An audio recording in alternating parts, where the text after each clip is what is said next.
మీరు అవినీతి గురించి మాట్లాడుతున్నారా? సిగ్గుచేటు. డిబేట్ అని చెప్పి చాలా ఉత్సాహంగా ఉన్నారు కదా. మీరు ఆలగడ్డలో నేను వచ్చిన అధికారంలో మేము వచ్చిన తర్వాత, నేను ఎమ్మెల్యే అయిన తర్వాత అవినీతి గాని అక్రమాలు గాని ప్రూఫ్లతో ఆధారాలతో సహా చూపిస్తారంట. నేను డిబేట్ కి రెడీ.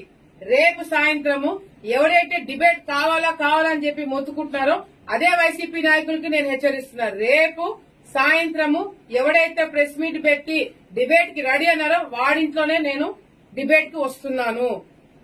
కార్యకర్తలు అందరూ వస్తారు.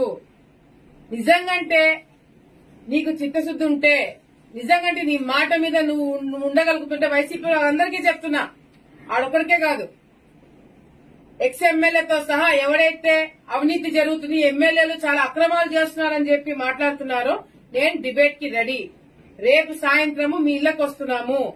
తెలుగుదేశం పార్టీ కార్యకర్తలు, జన సైనికులు అందరం కూడా మీ ఇళ్ల కాడికి వచ్చి డిబేట్ లో కూర్చుంటున్నాము. మీరు వద్దన్నా కూర్చుంటాం. లేదు మీకు డిబేట్లకు మేము ఇళ్ల కాడికి రావద్దు, పోలీసులు ఎవరు రారు. పోలీసులు ఎవరు వచ్చి మిమ్మల్ని